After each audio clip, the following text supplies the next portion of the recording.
recorded the computer. Okay, we're official now. Hi, thanks for being here. It's 3 o'clock in the afternoon. I appreciate your time in being here. I'm going to try to be present for you.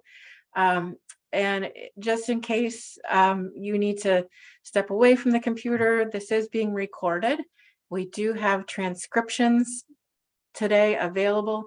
If you find those to be helpful, go ahead and turn them on. And if you find them distracting, you can go ahead and hide those as well in your Zoom settings. But they are here to help us along the way and to help us with the captions when we get this up on YouTube. So you will be able to find this recording on YouTube on our data playlist on our DLD channel afterward. And I'm going to send you an email this afternoon with that link. I will also have these 5 slides that I'm going to show you today up on our LibGuide, and I'll show you where those will be. So you don't have to write down anything that's on a slide because that will already be here, but you may want to take notes as we go along because I'm going to cover a lot of questions, specific questions in the annual report form itself. And we're going to cover a lot of ground. So as I mentioned, if you miss something, you can either drop me a note in the chat, or you can watch the recording, or you can just send me an email afterward too. That always works. All right. And where did my chat box go? Great. Nobody said anything yet. All right. You guys are making me paranoid. Feel free to say hello, just to make sure it works. So we're here today to talk about the Public Library Annual Report. And I always like to start with a reminder that the state annual report, all of these questions that I collect that are just a brief snapshot of your library, is different from your own report. So you at your library get to collect whatever numbers you want to collect about your library. And that's amazing because you have control. You get to tell the story that you want to tell to your stakeholders, your funders, your capital F friends, your board, all of those people. So I encourage you to go deeper than what we request in the state annual report, because there's so much more that you can capture to tell what's happening at your library with reference statistics, with technology help, with all of the great things, the outreach that you're doing. Go ahead and grab those numbers and grab those fabulous anecdotes, any kind of story you can get from your patrons or from your staff about the impact that you've had on your community. Document those and share them with your board and your funders, because that is gold. What we get in the state annual report is a lot more static. It's a statewide report, but it's also a nationwide report. So many of the questions that I include in our annual report come to me from the Institute of Museum and Library Services. And every public library in every state and many territories across the country are answering these same questions. And it's kind of, then we can try to do an apples to apples comparison across states or across the country and get some big, like, bulk numbers about what's happening in public libraries around the US. But it takes a long time to change those questions. We're right now debating questions that we're going to put into the fiscal year 2024 report. So it takes a long time to change the questions. There's so much conversation with the state data coordinators that has to happen, and with state librarians and with IMLS and their researchers to change those questions. So that's why it can take a while to see any difference in the state annual report with those national questions. But we also have the option to add our own local questions, and we do that in Connecticut. And you've seen some of those, you've answered many of those. And as we go through the form, I can point out to you which ones are national US questions, which ones are Connecticut questions, and which ones I have to grab to sort of add up to one of those US or Connecticut questions. So we will see that as we go along. Great. I see in the chat, everybody's saying hi. Fabulous. Glad to have you guys here. Let's move on. As a reminder about our dates. So the annual report every year covers the same time period. It's July 1st through June 30. Sorry, a full 12 months. So it's always that 12-month period. And you are either looking at numbers that you're tracking throughout the year, like programs that happen every single week and every month, and you're grabbing those as you go along, or circulation numbers that happen every day. And maybe you're grabbing those by the month. You can add all those up and monitor them as you go along. So you're tracking that full 12 months worth of stuff. Or you might be counting things at the end of the fiscal year as of June 30. And that relates to things like your holdings. So how many print volumes you have, how many kids' books you have, that kind of thing. So those are our timeframes. And new this year, we do have a new deadline, November 1st. Hopefully you have heard this already, trying to get the word out.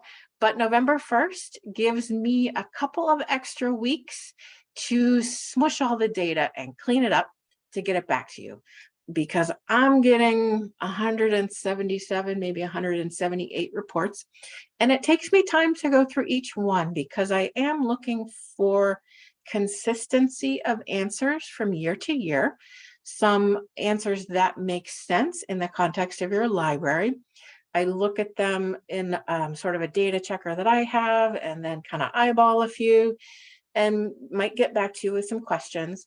And then once I've got a fairly confident set of data, I have to do a lot of cleanup to it and sort of format checking, putting it all in the same type of format so that I can put it into all the report forms. So not just that enormous statistical profile form that we love, but all of those chart and report creators that are really fabulous in helping you tell the story of your library and helping you make some comparisons with other libraries, whether by population or wealth ranking or proximity or however you want to choose it. So I take that data and put it into a lot of other tools and into the advocacy flyers and here and there. So it takes me a while to get all of that done and get it back to you guys in time for budget season in mid-December and into January and February. So those couple extra weeks with the new deadline give me a lot more wiggle room in my schedule and let me help you by giving you the tools you need. So that's why we have the new deadline. And now I want to hop over actually to our webpage. So if you are interested, this is where we're going to head, our LibGuides, and we're going to look at the annual report. So this is what the annual report page looks like. And actually, people find this valuable. I'm going to go to our DLD homepage and show you how to navigate here. So on our homepage, which is this link up here, DLD Home, that's in most of our signatures for DLD consultants. That's an easy way to find it. It's in all of our newsletters. It's in our constant contact stuff, in a lot of the contact posts. So once you get to our homepage, you can find a lot of links for our key resources way up here on the top left corner, sort of a little link cloud here. And you'll look for library statistics. So that's one place where you can find the stats LibGuide. Another option is up here at the top. This top menu is on every single page, every single guide within here. And under the services bar, that's really where our core services are listed. Borrow it, deliver it, children's services, all of that. And as you scroll down, there's library statistics there. And if you're somewhere on a guide and you're completely lost, there's this search box at the top of every page as well. So you can search this group. And if we search for statistics, let's see what search results we get. If you interested in Request It, that's been popular recently. But we're actually going to pop down to statistics for Connecticut Public Libraries. That's the name of the guide. So here's the guide itself. And if you're familiar with LibGuides, we've got ours arranged so that there are these multiple tabs at the top here. And each guide is this enormous reference book, right? Like mine is actually bigger than it should be. It's really deep. It's very detailed. It's dense. So each of these tabs is like a whole chapter. And we've got our statistical profile chapter here right at the beginning. We're going to be spending time on the annual report tab, which is the second one. But the chart and report creators and data visualization are really cool. I encourage you to play with those and see what you come up with for your library to tell your story. There's some also stats on the web here, as well as flyers and advocacy over here. But we're going to spend time today on the annual report tab. And you'll see once I clicked on that, everything here is about the annual report that we're discussing today. And as we scroll down, here's a box with more tabs in it, right? So now there's like tabs within boxes within layers. So it's, as I said, really dense and really deep. So just dig in there. It's a website. You're not going to break it, right? You just click on it. Okay, that's not what you want. You use the back button and get back where you were, but click around and play with it and explore, see what's here. Now, within the annual report box, this first tab is where we're going to find the report form. That's where we're going to also spend some time today. But if you were interested in remembering about the changes to the report, that was another webinar I offered earlier this year. You could find information if you clicked on that tab. If you were looking for information about programs, which has been such a complex topic over the past couple of years, you could click on this tab and get to programs. There's a great spreadsheet there for tracking your programs from month to month and your activities. It really helps you out when you get to this annual report at the end of the year, because you can just grab some numbers, stick them into the report, and you've got all those numbers from month to month that you can give to your board. So it's really helpful. There's also info about state aid that we haven't had since like 2016, so I should probably get rid of that tab. And then previous year's reports if you're interested in those as well. But we're going to spend time, as I said, on the 2022 annual report. I'm going to scroll down just a little bit. Here's a summary paragraph with that reminder of the new deadline. Dun, dun, dun. Information about how to complete the form.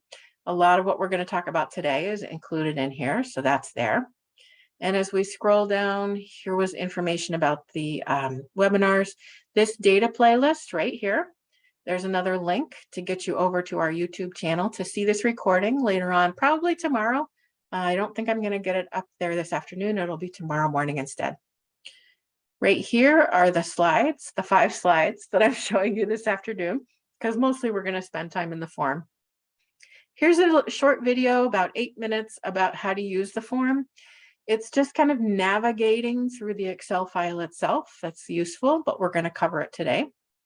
Right here, finally, oh my gosh, is the actual annual report form.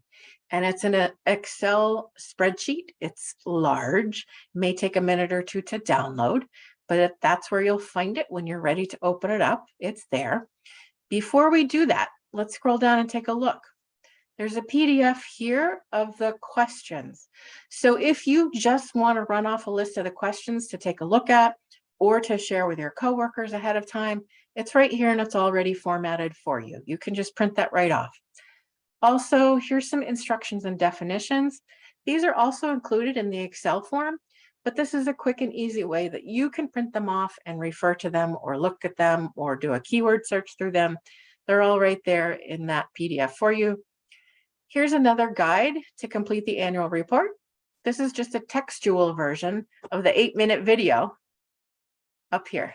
So if you like to learn visually, you can watch the video. If you like to read, you can read this guide to completing the annual report. Again, it's tips for moving around through the Excel file itself.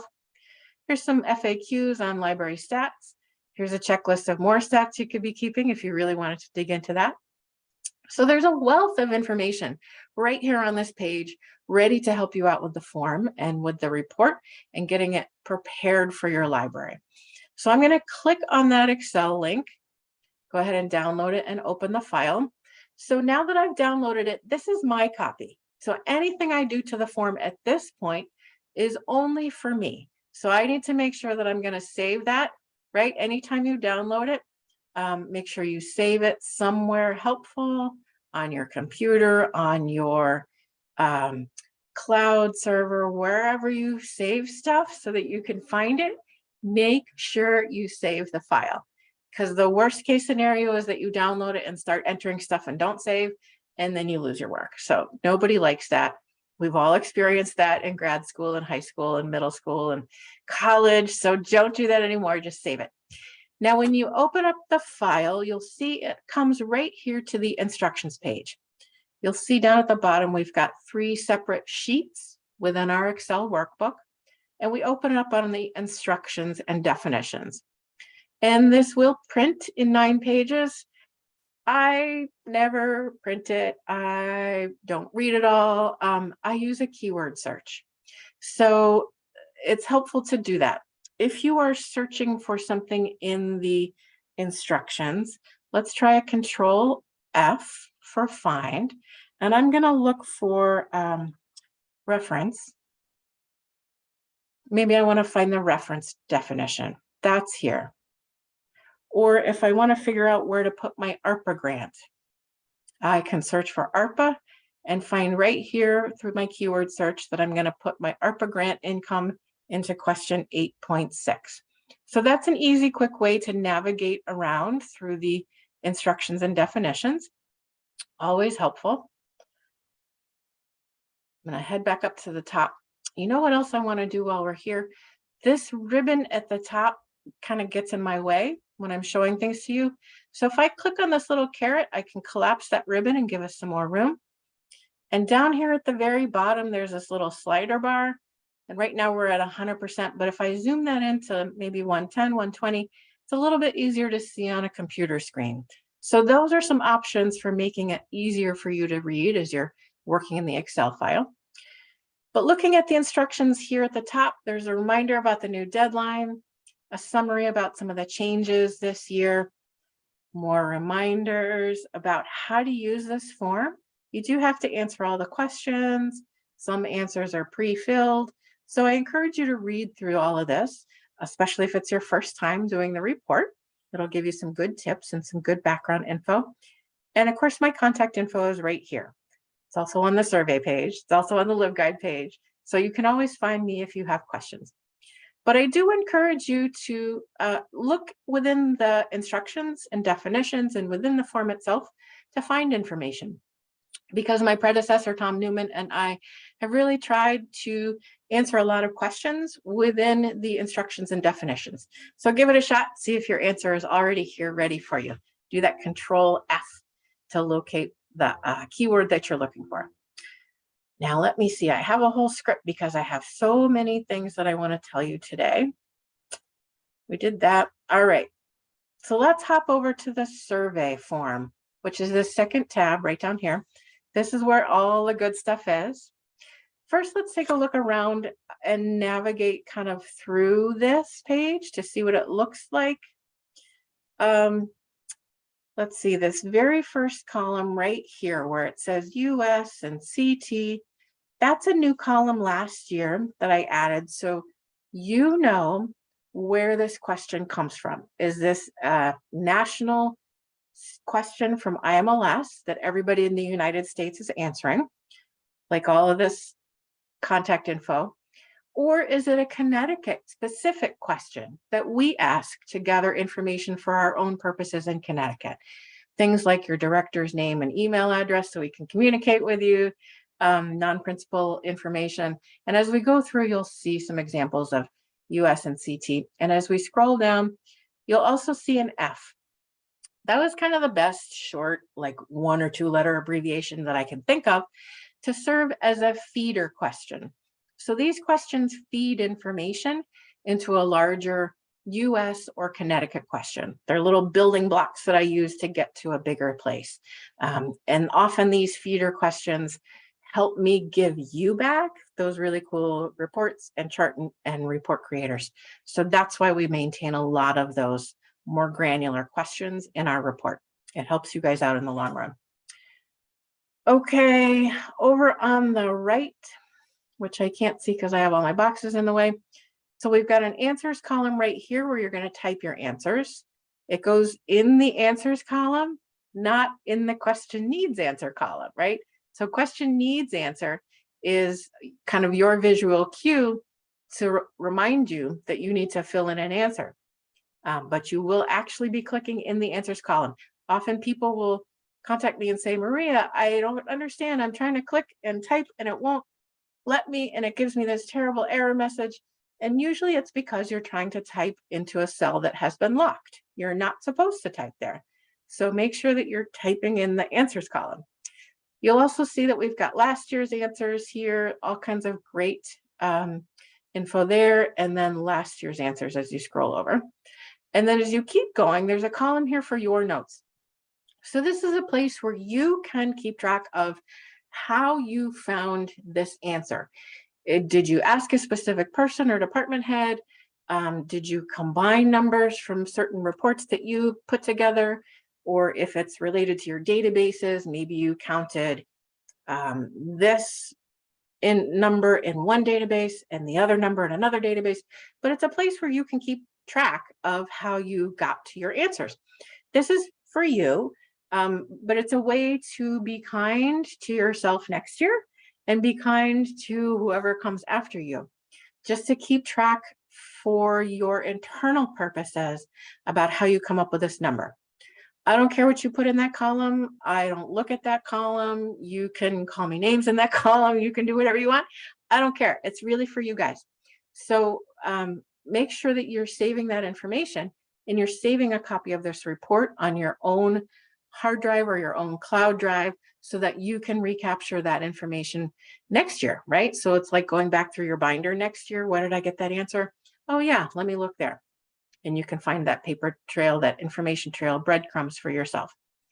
Now, I did change the print setup so that when you print this survey, you will get all of those columns. You're going to get the questions, the answers, the last 2 years of answers, as well as your notes, so that when you print it out, you'll have all of that. You can stick it in a binder and have a hard copy to look at. If you don't like that, go ahead and change the page setup. You can do that. We're all savvy people with Excel.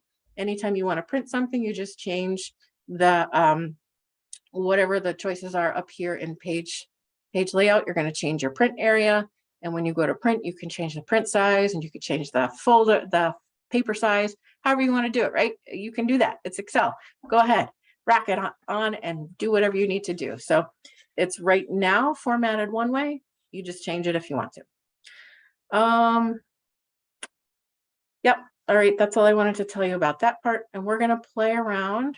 The very first thing you need to do, it is up here in red in like capital letters, and people still ask me how they do it. So make sure that you're clicking on this cell, this empty white cell. You're going to come over to the drop-down menu and you're going to choose your library. And I'm going to pick Hartford today because they are more complex. They've got a lot of branches and they have a bookmobile, so we can see what they look like. That's kind of fun. Now, and you saw when I picked Hartford, some of these answers pre-filled, right? That's pretty cool.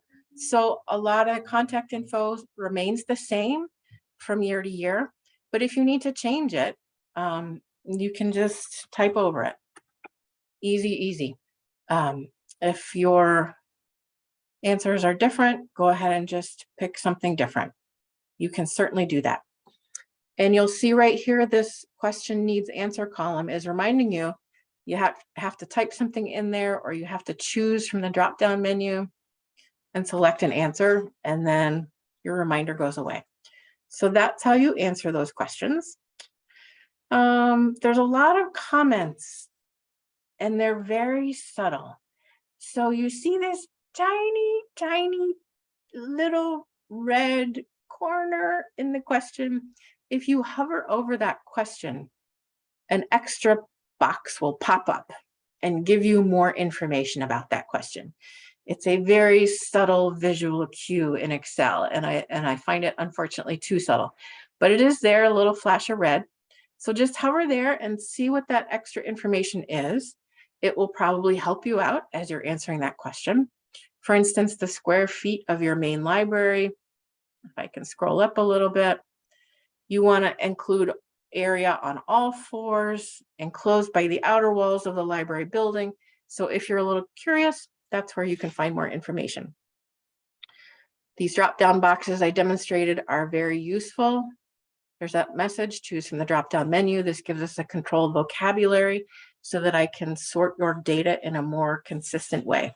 We're all familiar with controlled vocabulary, that works. Let's see, there are some new questions occasionally in here. The first new question is right down here, question 2.9. And you'll see I actually write in the question now, this is new this year. And again, that's your visual reminder to say, all right, I haven't answered this question before. I may have to get some new data. I may have to talk to some extra people to figure out my answer because it's a new question. And you'll see, obviously, over in the columns for the past couple of years, there's no answer because we didn't ask this before. So that's how you can tell what the new questions are. And if you really want to move around quickly through the form for some reason, if I scroll around, there's these next sections. You can hop down to the next section. If you really want to move around, I like to scroll myself. And where is it? The top of the section, meh. I'm a scroller. That's all right. Okay.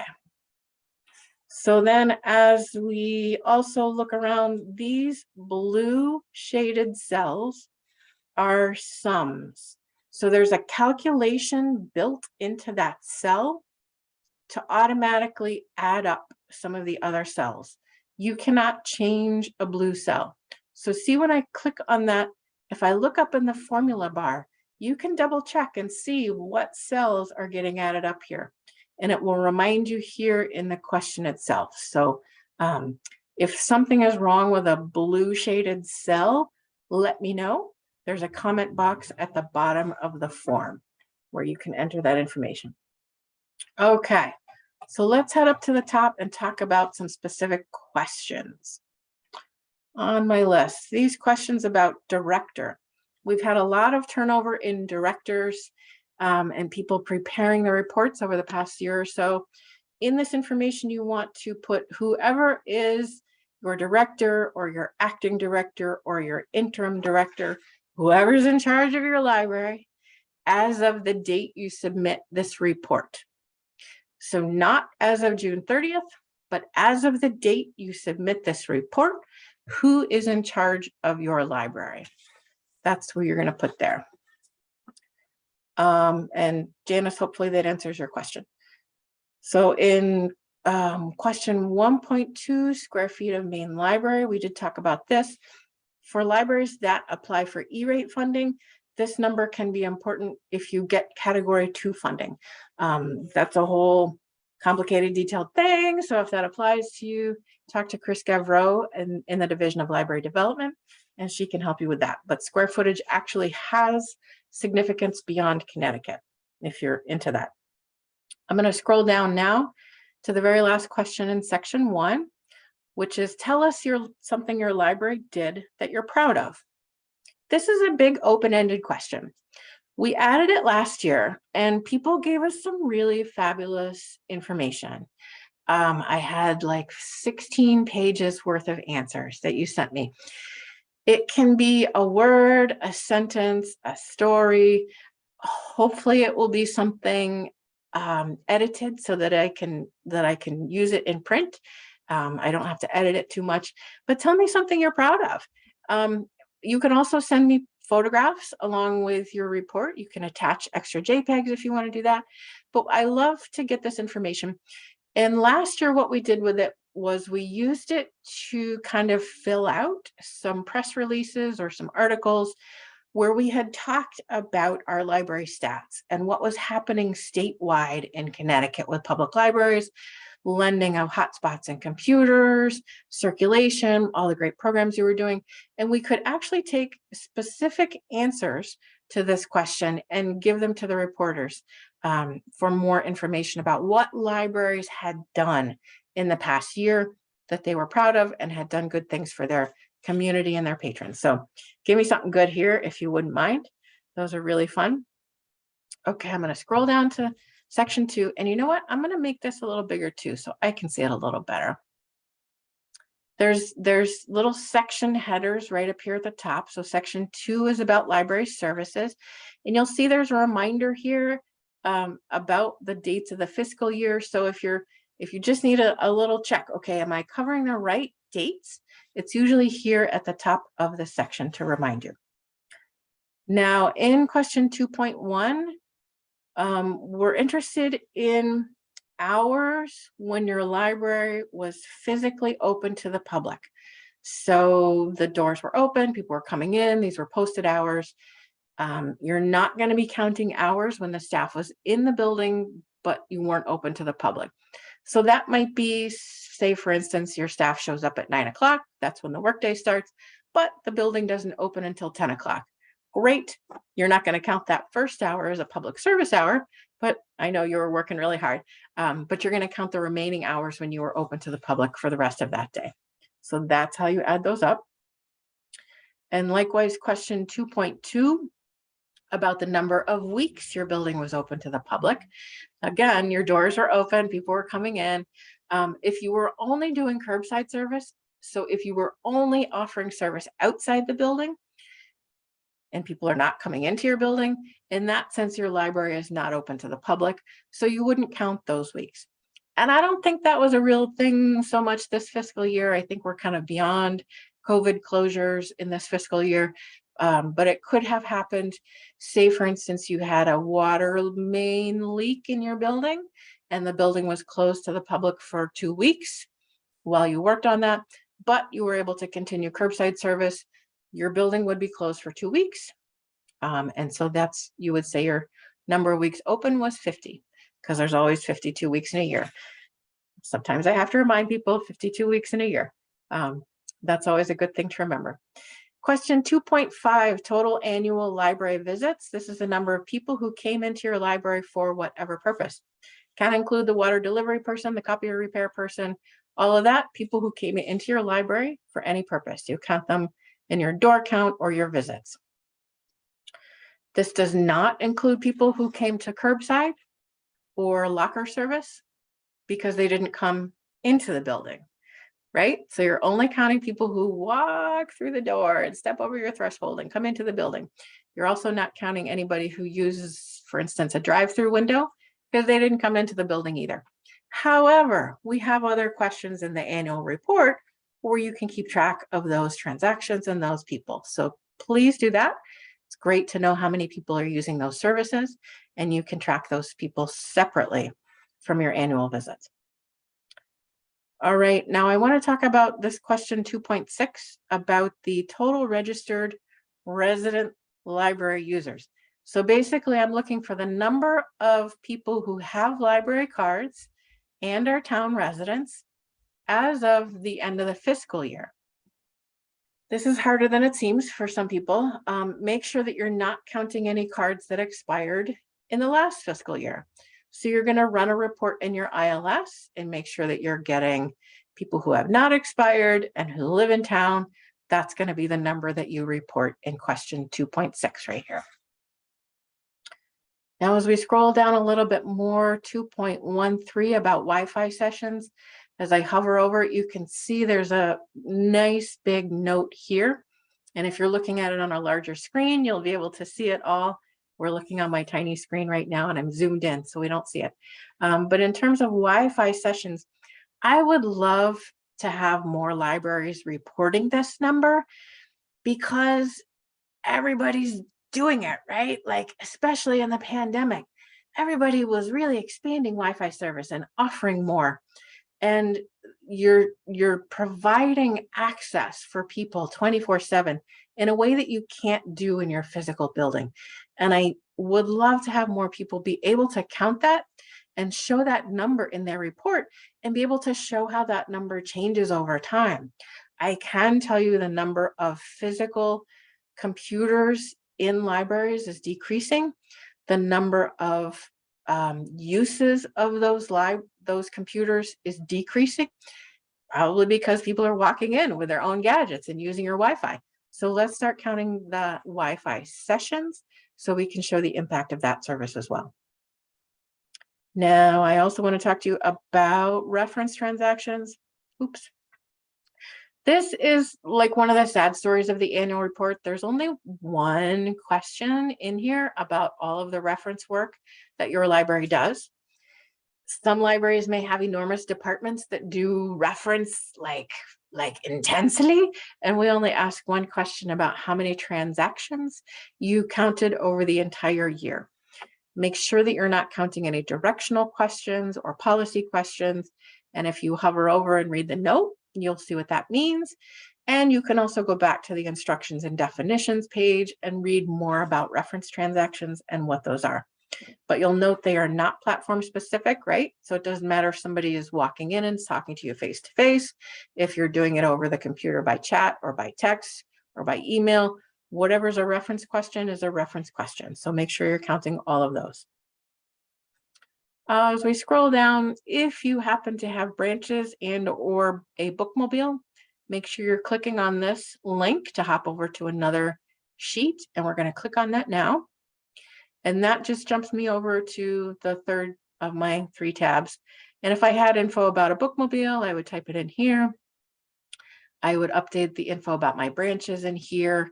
And once I had done all of those, I could just click on this link to return to the survey, or I could click on the survey tab right down here to get back to the survey.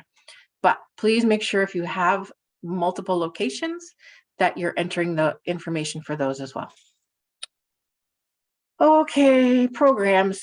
We've talked a lot about programs in the past year or two. I've done a bunch of webinars. I have a lot of information on my LibGuide. So I don't want to go too into depth about programs, other than to say there's a lot of questions about programs. And as you scroll down, they are organized now in the full breakdown that IMLS is requiring. So children's programs are in the separate ages 0 to 5 and 6 to 11. YA or teen programs are ages 12 to 17, 12 to 18, 12 to 18. And then there's adult programs that are 18 plus. And then we have sort of the catch-all intergenerational or family or general programs. That might be, say, a PG movie or a G movie that you're showing, and all the families come and they bring grandma and grandpa and they're hanging out and watching a movie together. That would be a great example of an intergenerational program. Or chess club, right? That's really fun because sometimes you get high school kids as well as older adults coming together to play chess. So those are your intergenerational or all ages programs. So make sure that you're counting your programs based on the intended audience, and you're counting attendance at those programs based on who shows up.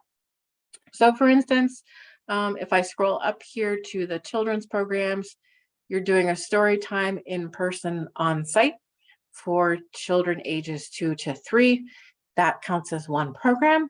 And your attendance is basically everybody who showed up for that program, whether they are 2 years old or 60 years old or 17 years old. So you're counting all of the kids as well as their caregivers. That's your attendance for that program. So that's how you'll count them. You'll have one program for ages 0 to 5. And then right down here, you will say have 12 people in attendance at that program for 0 to 5. So that's how you will count those.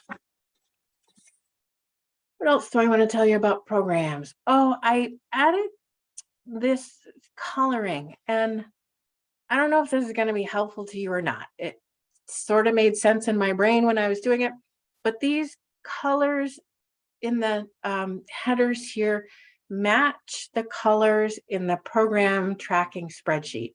So if you are using that separate spreadsheet to keep track of all of your fabulous programs and activities over the course of the year, there's a page in there that has state report totals. And in that report, all the programs for children ages 0 to 5 are sort of under a pink banner. And I've shaded the programs in this very light gray and the attendance in this slightly darker gray, hoping that people can see that. And you'll see that children ages 6 to 11 are sort of this orange banner. We've got the lighter gray for programs, the slightly darker gray for attendance. So that's how they're grouped. And hopefully it will make it easier to transfer the numbers from one spreadsheet to the other. If that doesn't work for you, let me know. I'm open to suggestions. I'm just trying to see whatever I can do to make this a little bit easier for you guys. So let me know if it works or doesn't work.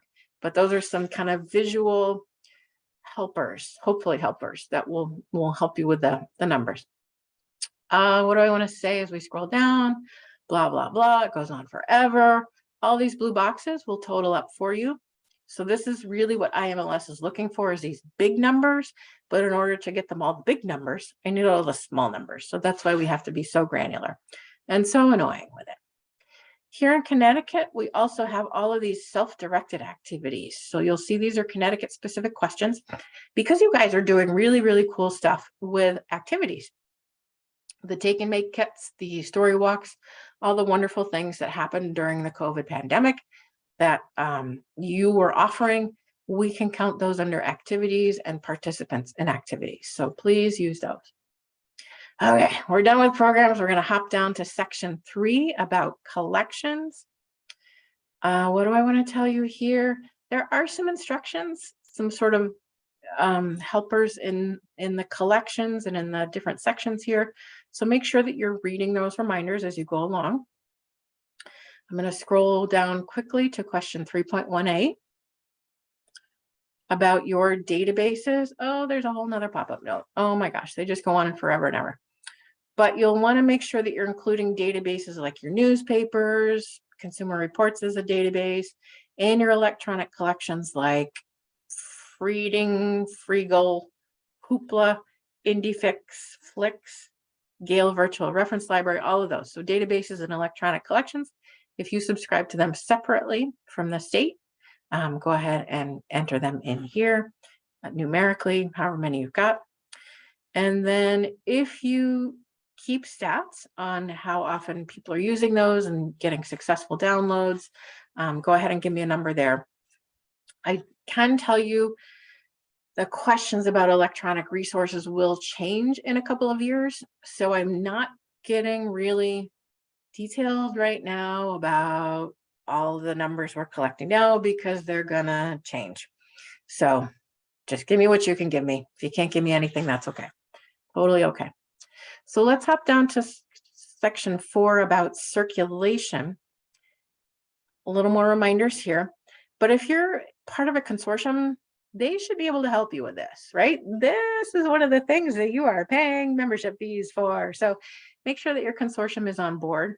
I'm sure at this point, they're familiar with the annual report and they know what numbers you're looking for in order to fill this out, but they can certainly help you compile this information. And I'm sure that there's a report or a function or a something already built in that you can run. So get help with those. Now I'm going to scroll way down because I just want to mention 4.34, which is here in the downloadable audio section. So this is downloadable audio, and we don't know the age range, but this is where you could put downloadable or streamable songs. And I think that has been a very popular thing with some of the services, is you can actually get individual songs. And if you can get a count of how many of those songs have been downloaded, you're going to put them in 4.34 right there.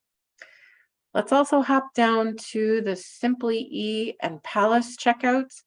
If you can grab that number for your library, please do. My coworker, Brad Bullis, unfortunately doesn't have any kind of master interface where he can get numbers for everybody. He would actually have to like log in to every library individually to get these numbers. So it becomes really cumbersome. So if you have been using Simply E or Palace with your patrons, please give us a number there and Brad can help you find that number if you need some pointers on where to get that. Scrolling down again to interlibrary loan transactions, there's a reminder here about what to include. If you borrow something from the service center, don't include that or any of your swap loans. Also, don't include your borrow it loans here. So if a non-resident walks into your library and says, hey, here's my library card from my library, I'd like to borrow this thing that you've got on the shelf. That's great. That's a borrow it transaction that you're going to report to me in March. It's not an interlibrary loan transaction. So ILL is between two libraries. So if your consortium allows patron placeholds, you could count those. But this is a case where a library says, hey, send us a book. We want to check it out to our patron. You pull the book off your shelf. You send it to the library. They check it out to their patron. That's an interlibrary loan. And you'll count those in right down here, 4.50, 4.51. Let's hop ahead to the staff section. You'll see in the first column, these are pretty much all Connecticut specific questions, but people love these questions and they love this data specifically. So any information you can give me about salaries and hours is really helpful for other librarians, whether they are directors and they're looking to advocate for more staff or better funding for their staff, or maybe an individual person who is scoping out a job description, and potentially looking at other libraries to apply to. So this information gets used in a variety of ways. Again, anything you send me is really helpful, and I appreciate that. I do want to mention question 5.1 here. If your library uses volunteers, tell me the number of volunteer hours in a typical week. Make sure you're counting all your volunteers, right? So this is not just like random people who come and shelve for you or rake your leaves. This counts community service people.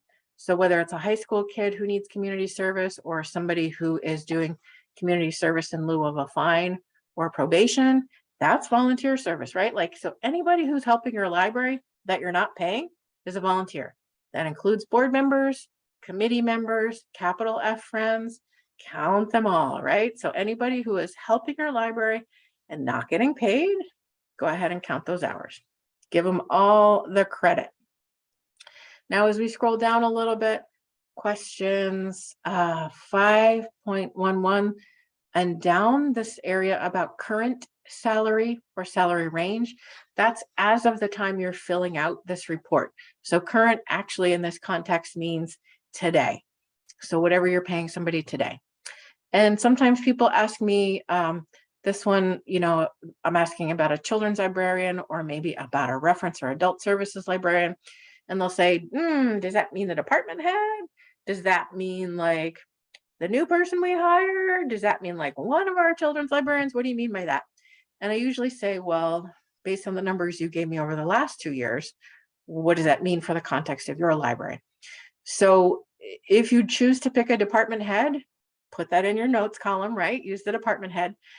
You can also give me a range of here's where a starting salary would be up through department head. That would be okay too. But what I'm looking here for is consistency from year to year. So please take a look at what you answered last year and the year before and give me something that seems to be matched up with that. All right, I want to also, oh no, we want to hop ahead to section 6. This is where we had all of the COVID questions, and some of them are still here for the 3rd year and hopefully the last year. But I'm also going to be consolidating all of the social justice, equity, diversity, inclusion, and accessibility questions, any of those that I can come up with, I'm going to put into section 6 here. And some of the COVID questions are going to stick around in Connecticut because they're really great in showing your efforts to make your library services more accessible to your community beyond just your walls. So these questions about allowing users to complete registration for library cards online without having to come to the library, that's a great indicator of really being open and accessible to your community. So that question may stick around for the while. About providing reference service by internet or telephone, that kind of question might stick around. So they might remain because those services are so impactful and important in your community, not necessarily because they're related to COVID. So that's how this section will get used going forward. We do have a few new questions in here, and as I scroll down, you'll see them here, new in 2022.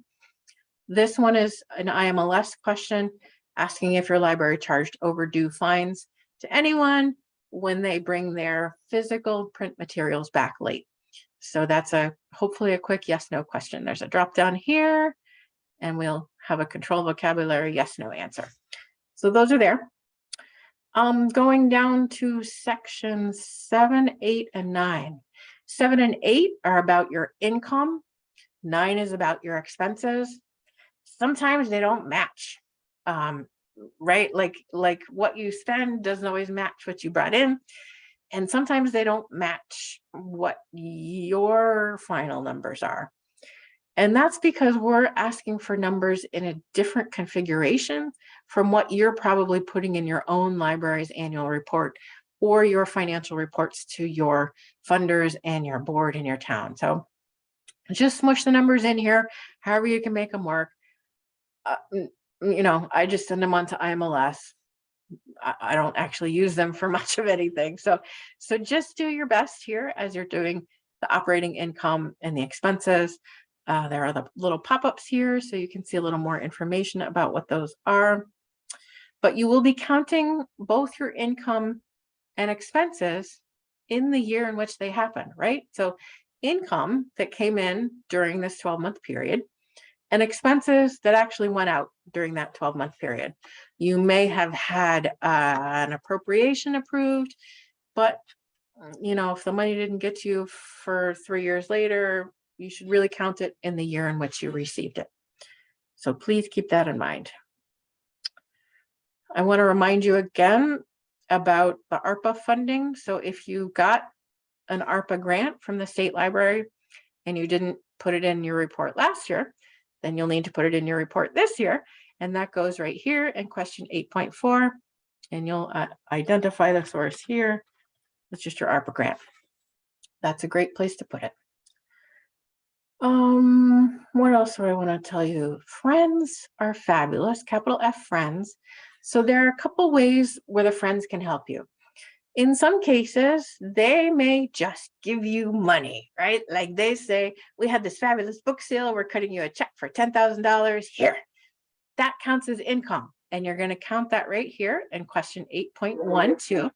That's a monetary donation from your friends group. Another option is that maybe the friends just pay for a bill and you never see it, right? So maybe the friends say, oh, that database, we're going to cover that for you. Have the bill sent to us. We'll write the check. It's seamless. You'll never see it. That doesn't count as income because it's not like landing in your bank account, right? The friends are taking care of it. That actually goes way down here in question 9.17. Whew. So this is the one if anything was paid for directly by the friends or another group, and you didn't count that money in your income, you're going to count that expense right here. So that's where that goes. So find out from your friends how they're paying for things, and does it count as actual income in your pocket, or is it an expense that they paid for on your behalf? That goes in two different places. I also want to show you in terms of capital expenses, capital income. Here we have a specific definition of capital expense and capital income.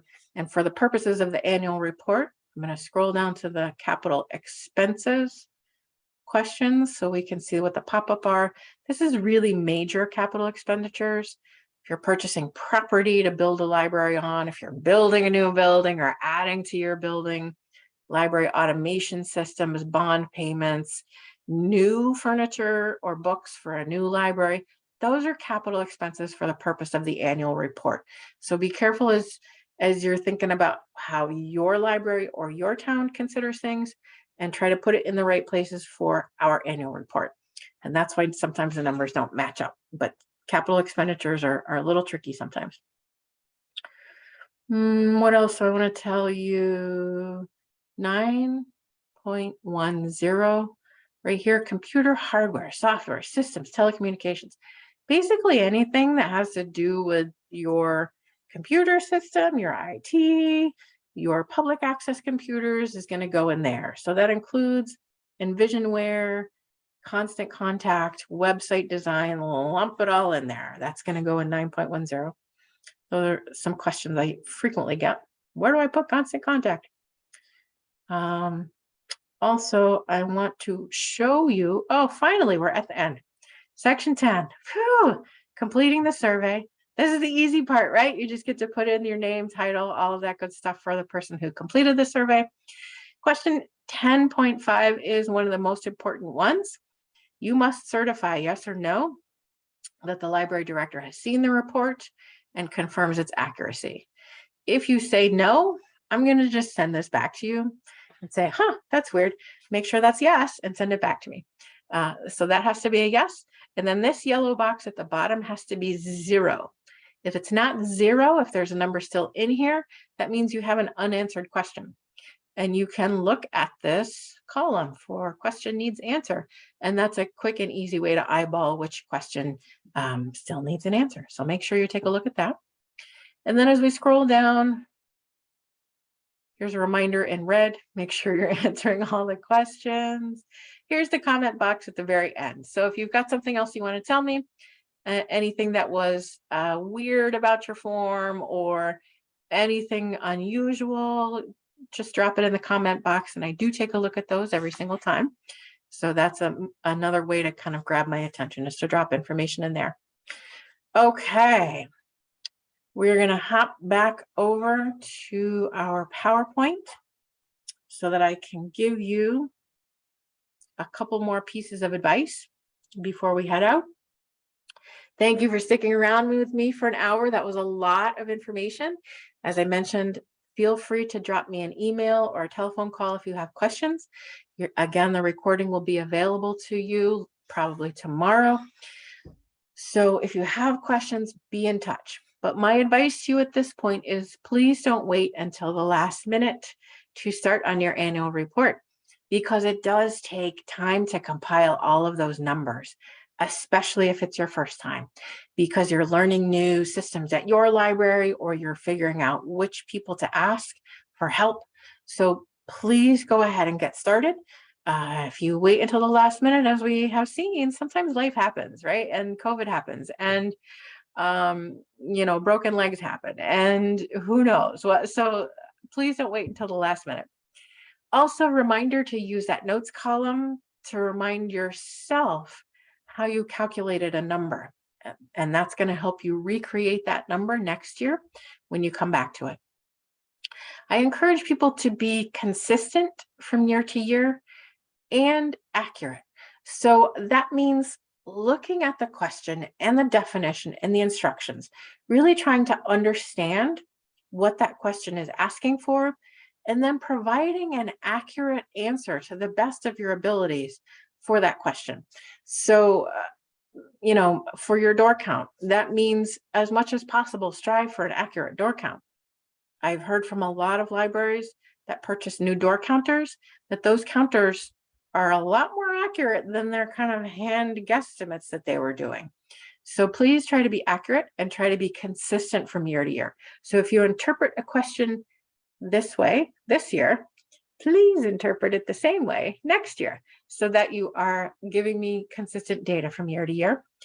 And whenever possible, go ahead and track your stats from month to month, right? Circ, programs, any of that stuff. If you can grab the information while it's happening, it's going to be so much easier to do this final report at the end of the year.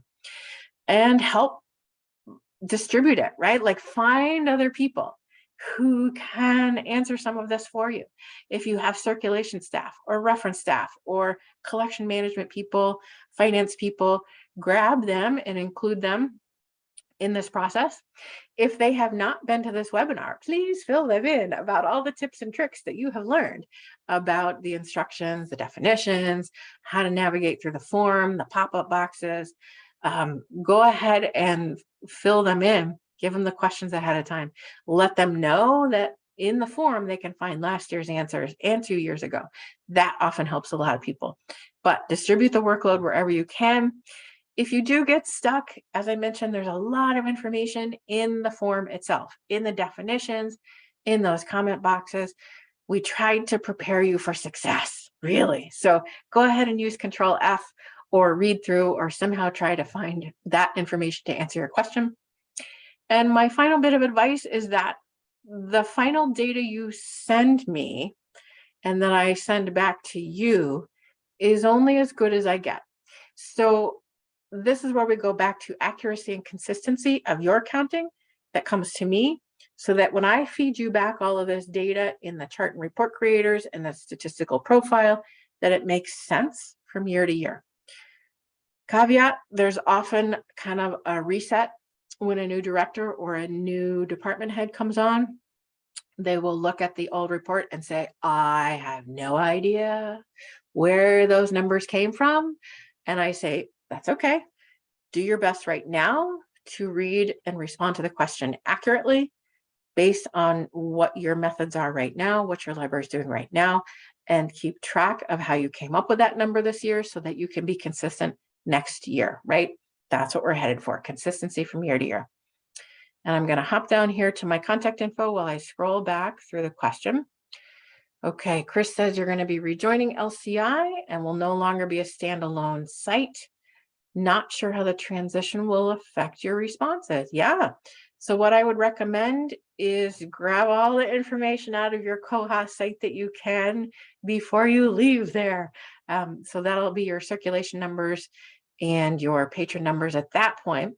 And then as you go forward, you're probably going to have to add those numbers together, right? So you're going to be tracking some circulations in Koha and then tracking new circs in the LCI system. So that's going to be a kind of a crucial month as you transition. Do your best for that month, right? Like something's going to fall through the cracks. That happens, right? When we change systems, but that gives you a starting place so that next year, when you are in for a full 12 months, it'll be that much easier to do. So just grab what you can for that transition month. That happens. Yes, so grab all the data. All right, I do want to point out here's our evaluation form for today. But that's what it looks like. I'm going to give you the URL in the chat. I'm going to head back over to my contact info here, but I love hearing from you guys in the evaluation form. If you wouldn't mind filling it out for me, it helps me to understand what was useful to you about this webinar and what I might be able to do differently next time I offer it, because I am going to offer it again in September as well as next year. So any suggestions or tips you have for how to improve this would be great. Any other questions you have? I did extend our time today because I was in such a hurry last time, everybody noticed. So I gave us an extra 15 minutes today, knowing that if I gave you time back at the end, it would be okay. But I have reached the end of everything that I want to tell you guys. And I think I have responded to all the questions that I see in the chat. So as I said, be in touch. If you think of anything along the way, new directors, I can send you more info. I can send you, if you need them, past reports. But we're here to help you out, and let me know what I can do. Okay. So thank you guys. I'll see you around sometime. You can head off, and I'm going to stop this recording at some point if I can get my Zoom things back. Thanks, everybody. I'll see you another day. Take care. Bye-bye.